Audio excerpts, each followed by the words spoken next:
Channel 7 News at 12. I'm Kylie Breesley. And I'm Lydia Dodds. And we have exciting updates from the palace. Let us first review some of the events that have occurred this year in 605 BC. In June, Babylon defeated Egypt at the Battle of Carchemish. In August, King Nabopolassar died, may Anu rest his soul, and Nebuchadnezzar took the throne. Now our new king has taken exiles from Jerusalem to Babylon. Among these men, we met Daniel, a handsome young man, along with his 3 friends. Word is that they are to be trained as royal diviners. They will be entering a 3-year training program where they will be educated in Babylonian ways, including learning Akkadian and cuneiform. They have received new Babylonian names and are to be fed the finest of the king's food. There is a rumor that Daniel and his 3 friends refused to eat of the fine foods and have only accepted water and vegetables. According to our sources, these young men strangely look fatter in flesh and better in appearance than all the young men with them. Kylie got to meet up with Daniel earlier to get some insight to what he was thinking.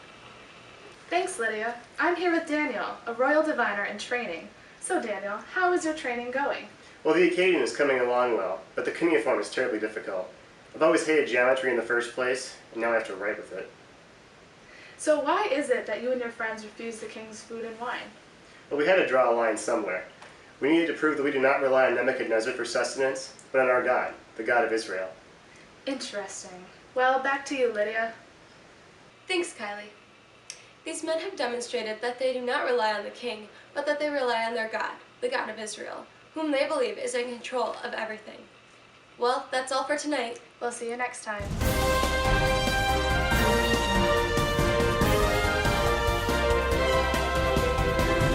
Hello, and welcome to Channel 7 News at 12. I'm Lydia Dodds. And I'm Kylie Breesley. Some interesting things have been happening at the palace lately. Nebuchadnezzar awoke with a disturbing dream and called all the magicians, sorcerers, and enchanters to his room in the middle of the night. He demanded that someone not only interpret the dream, but also tell him the content of the dream. No one could do it, and so he declared that all the royal diviners in the kingdom be killed. Reportedly, our friend Daniel requested time from the king to pray, so that he may receive revelation from his God. He supposedly asked his 3 friends to be in prayer as well. After his time of prayer, Daniel appeared in the king's chamber and revealed both the dream and its interpretation. We are told that the dream was of a statue made of many metals, supposedly representing different kingdoms. The head of the statue, made of gold, symbolized Babylon. The chest and arms of the statue, made of silver, symbolized Medo-Persia. The belly and thighs of the statue, made of bronze, symbolized Greece. The legs of the statue, made of iron, symbolized Rome. The feet of the statue, made of iron and clay, symbolized an unknown kingdom. A rock of divine origin, symbolizing the God of Israel's eternal kingdom, hit the statue and destroyed it. Nebuchadnezzar praised Daniel and promoted him as well as his 3 friends. Daniel declined the praise again and gave the credit to his God, who he believes to be in control of everything. That's all for tonight. We'll see you next time. Thanks for watching.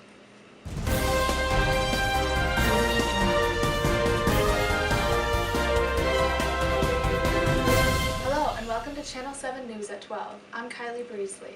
As you all know, Nebuchadnezzar recently called a big get-together to celebrate the new statue he built. He demanded that when the band played, everyone was to bow down. What you all didn't know is that 3 men refused to bow down and were called before Nebuchadnezzar. Lydia is at the palace today in order to conduct an interview with the 3 rebels. Over to you, Lydia. Thanks, Kylie. I'm here with Shadrach, Meshach, and Abednego, the rebellious men, to get the inside scoop on what really happened.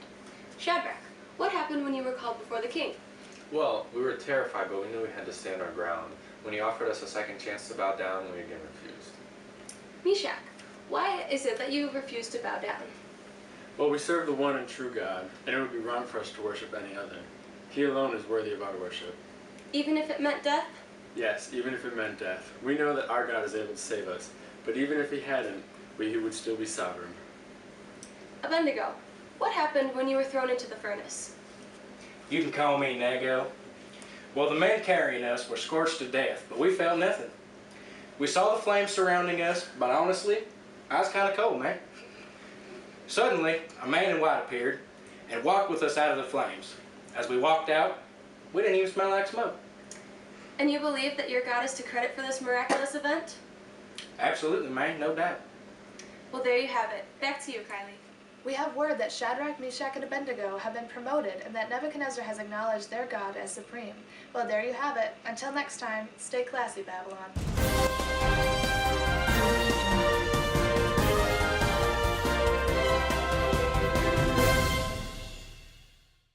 Hello and welcome to Channel 7 News at 12. I'm Lydia Dodds. And I'm Kylie Breesley.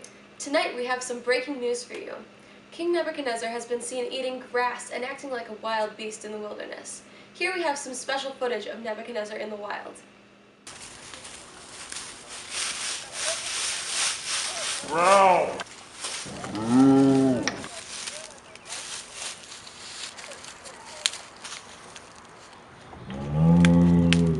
Wow.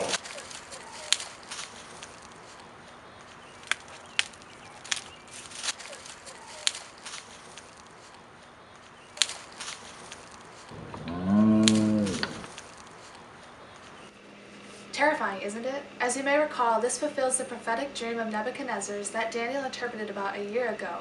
He dreamt of a tree growing in the desert that was then cut down. The stump of the tree was bound so that the tree could regrow. Daniel told him that the tree represented Nebuchadnezzar. The tree was to be cut down because it was too prideful, and he was to become like a beast for 7 periods of time.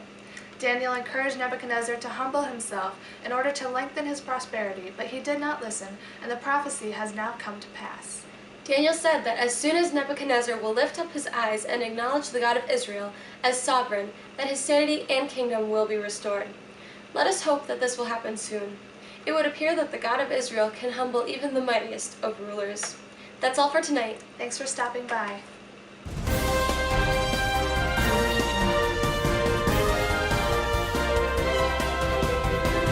Hello, new citizens of Persia, and welcome to Channel 7 News at 12.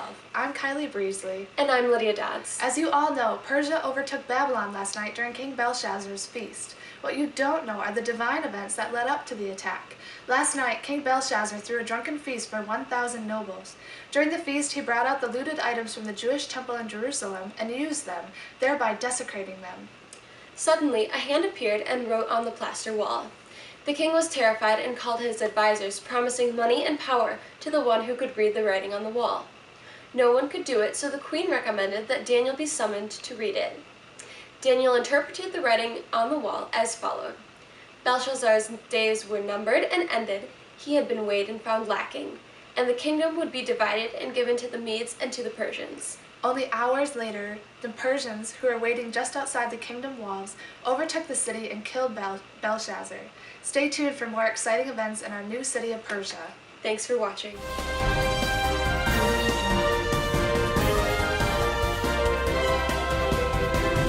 Welcome to Channel 7 News at 12. I'm Lydia Dodds.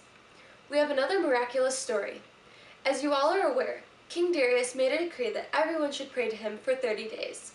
We got a report that Daniel was caught praying to his God and was brought before the king.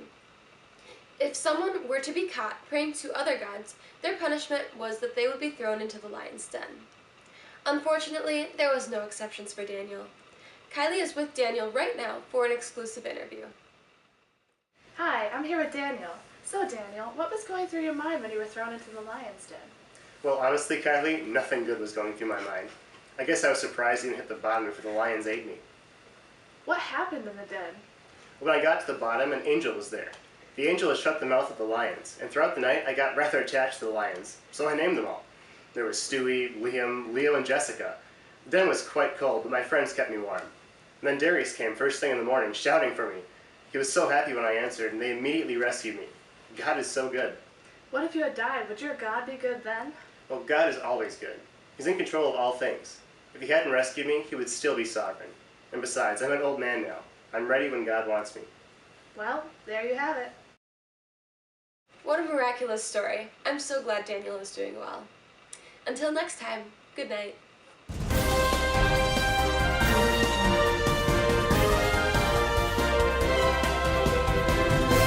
Hello, and welcome to Channel 7 News at 12. I'm Kylie Breesley. And I'm Lydia Dodds. We've been covering lots of miraculous stories lately, but now let's focus on a rising fad. We have a special broadcast today as we are going to be covering the new trend of apocalyptic literature. Lydia, what is apocalyptic literature? Well, Kylie, I'm glad you asked. There are a few characteristics of apocalyptic literature that make it unique. The message is presented in graphic, non-realistic symbols, portrayed through dreams, visions, or supernatural journeys.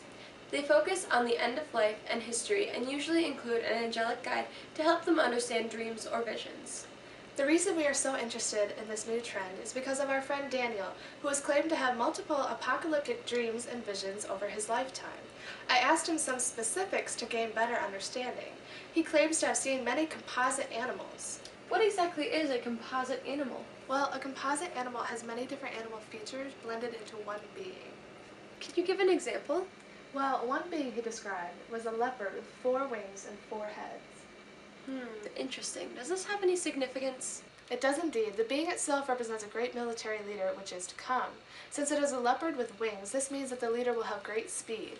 The 4 heads represent 4 generals that will replace the great leader. So Lydia, you got to speak with Daniel about what he calls end times. Would you like to fill us in on what he said?